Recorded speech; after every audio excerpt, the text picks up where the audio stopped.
네, 안녕하십니까. 명순권TV 명순권입니다. 건강주의, 건강 칼럼 읽어주는 의사. 네, 오늘은 그 5번째 시간, 운동과 건강에 대해서 알아보겠습니다. 네, 운동이 건강에 좋다고 누구나 다 잘 알고 있죠. 자, 그렇다면 운동이 건강에 좋다는 최초의 연구는 무엇일까요?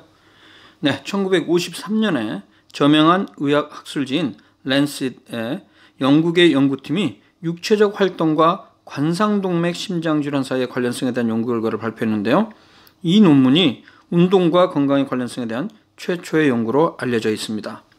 런던의 2층 버스 등 대중교통 운전자와 안내원으로 구성된 35세에서 64세 3만 1000명의 남성을 대상으로 비교한 연구 결과입니다. 그 결과 육체적 활동이 많은 안내원들은 운전사와 비교했을 때 관상동맥 심장질환 발생이 낮아서 육체적 활동, 즉 운동이 건강에 도움이 된다는 결론을 제시했습니다.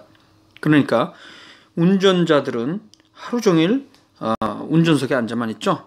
이에 반해서 안내원들은 2층 버스의 경우는 1층과 2층을 왔다 갔다 하면서 버스비를 받기 위해서 활동량이 많다는 것이죠. 그래서 이러한 활동량이 많은 운동이 건강에 도움이 된다. 이러한 연구 결과를 제시했습니다.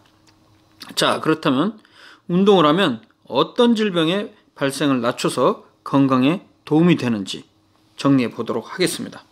닉 카빌이라는 건강증진 관련 전문가는 운동이 약이라면 지금까지 개발된 약들 중에서 가장 비용 효과적인 약이 될 것이다 라며 운동의 중요성에 대해서 말을 남겼습니다.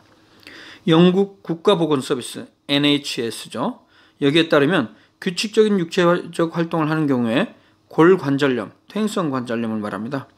이것은 83%, 고관절 골절은 68%, 2형 당뇨, 즉 성인형 당뇨 및 대장암은 50%, 관상동맥 질환 및 뇌졸중은 35%, 조기 사망, 노인 낙상, 우울증, 치매 등은 약 30% 정도 낮출 수 있다고 결론을 내리고 있습니다. 미국 국립암연구소 NCI에 따르면 육체활동이란 휴식 때보다 많은 에너지를 요구하는 골격근을 사용하는 운동이라고 정의를 했습니다. 육체활동의 예에는 일, 집안일, 운동이나 걷기, 테니스 등 등산, 자전거 타기, 수영 등이 있죠. 그래서 기존에 발표된 연구 결과를 종합한 메타 분석 연구 결과에 따르면 규칙적으로 육체활동을 하는 경우 대장암은 24%, 유방암은 12%, 자궁내막암은 20% 정도 낮추는 것으로 나타났습니다. 또한 암 환자에서 암의 진단을 받은 후 육체활동 감소와 암 치료의 부작용으로 체중 증가가 초래될 수 있고요. 유방암 환자의 경우 생존율의 저하를 초래할 수 있습니다. 2012년도 코크란 라이벌이라는 이 학술지 발표된 연구에 따르면 암 생존자에서 육체활동은 신체 이미지, 자존감, 정서적 웰빙, 성적인 생활, 수면, 사회적 기능, 불안, 피로, 통증 등 삶의 질에 도움이 되는 것으로 나타났습니다. 아울러 암을 진단받은 후 육체적 활동이 많게 되면 유방암, 대장암, 전립선암 등에서 암 사망의 위험을 30에서 60% 낮출 수 있어 암의 재발이나 진행에서 이득이 된다고 합니다. 자, 그렇다면 앉아서 지내는 생활 어떨까요? 네, 장시간 동안 TV를 시청하거나 앉아있거나 누워있는 등 앉아서 지내는 생활, 이것을 영어로 sedentary lifestyle이라고 합니다. 이런 경우에 암이나 심혈관 질환, 2형 당뇨, 조기 사망의 위험성을 높이는데 이런 것들이 바로 결론적으로 운동 부족과 관련이 있습니다. 자, 그럼 올바른 운동 방법은 어떤 것인가? 일단은 운동 종류를 알아봐야겠죠. 크게 유산소 운동과 무산소 운동으로 나눌 수 있습니다. 유산소 운동은 최대한 많은 양의 산소를 우리 몸에 공급함으로써 심장과 폐 기능을 향상시키는 운동입니다. 편안한 호흡을 지속하면서 일정 시간 이상, 대략 20분에서 1시간 정도 지속적으로 실시할 때 운동 효과를 얻을 수 있죠.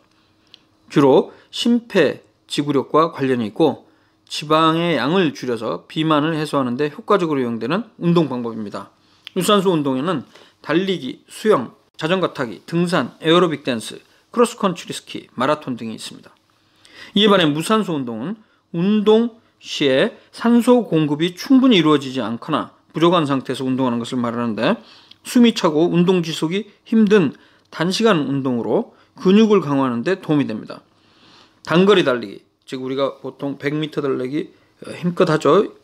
그 다음에 역도, 웨이트 트레이닝 등이 대표적인 무산소 운동 방법입니다.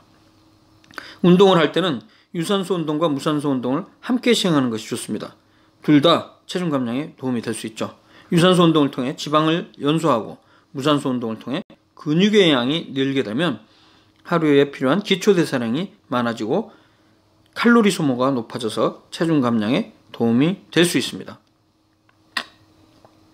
일반적인 운동 공부와는 일주일에 3 내지 5일 하루 최소 30분에서 1시간 숨이 약간 차거나 땀이 약간 날 정도로 빨리 걷기, 뛰기, 수영, 자전거 타기 등을 시행할 것을 권유합니다. 이러한 운동 방법은요, 본인의 취향에 맞는, 본인에 맞는 운동을 하는 것이 필요합니다. 자, 그런데 일부 뱃살을 빼기 위해서 복근 운동을 하는 것이 도움이 된다고 주장하는 경우가 있습니다. 즉, 특정 부위의 지방을 선택적으로 줄이기 위해 방법인데요. 이를테면 윗몸 일으키기와 같은 복근 운동을 하게 되면 뱃살, 즉 복부 지방을 뺄 수 있다는 주장인데요. 영어로는 스팟 리덕션이라고 표현합니다. 하지만 복근 운동은 말 그대로 복부 근육을 강화시키는 운동이고요. 복부 지방을 빼기 위해서는 전신적인 유산소 운동을 해야 합니다. 물론 복근 운동을 1시간씩 오래 하면 복부 지방이 빠질 수도 있겠지만 효과적으로 지방을 감량하기 위해서는 유산소 운동을 하는 것이 좋습니다. 실제로 2011년에 국제학술지에 발표된 연구에 따르면 남자 14명, 여자 10명을 대상으로 6주 동안 복근 운동군과 비운동군으로 나눠 관찰을 해봤더니 체중이나 복부 지방률 등의 두 군 간에 차이 없다는 연구 결과가 있습니다. 결론적으로 뱃살을 빼기 위해서는 유산소 운동을 30분 이상 시행하는 것이 좋습니다. 자, 그렇다면 운동은 얼마나 오래 해야 되나? 네, 1990년에 스포츠 국제학술지에 발표된 연구에 따르면 LA 마라톤 참가자 2,311명을 대상으로 설문조사한 결과 대회 전 2개월 동안 일주에 32km 달렸던 참가자와 비교했을 때 97km 이상 달렸던 참가자는 자가보고 감염성 질환 빈도가 2배 이상 높았습니다. 대회 전 감염성 질환이 없었던 1,828명 중 약 13%에서 감염성 질환을 보고했는데요. 대회 참여하지 않은 사람들은 2.2%로 하루 90분 이상 운동하게 되면 질병의 위험성이 6배 이상 높아지는 것으로 보고되었습니다. 그러니까 보다 많은 연구가 필요하지만 오히려 운동을 오래 하는 것, 장시간 운동은 오히려 건강에 해로울 위험성이 있어서요. 하루 길어도 90분 이내로 제한하는 것이 좋습니다. 1시간 반이죠. 네, 여기까지 운동과 건강에 대해서 알아봤습니다. 다음 시간에 다른 내용으로 찾아뵙도록 하겠습니다. 감사합니다.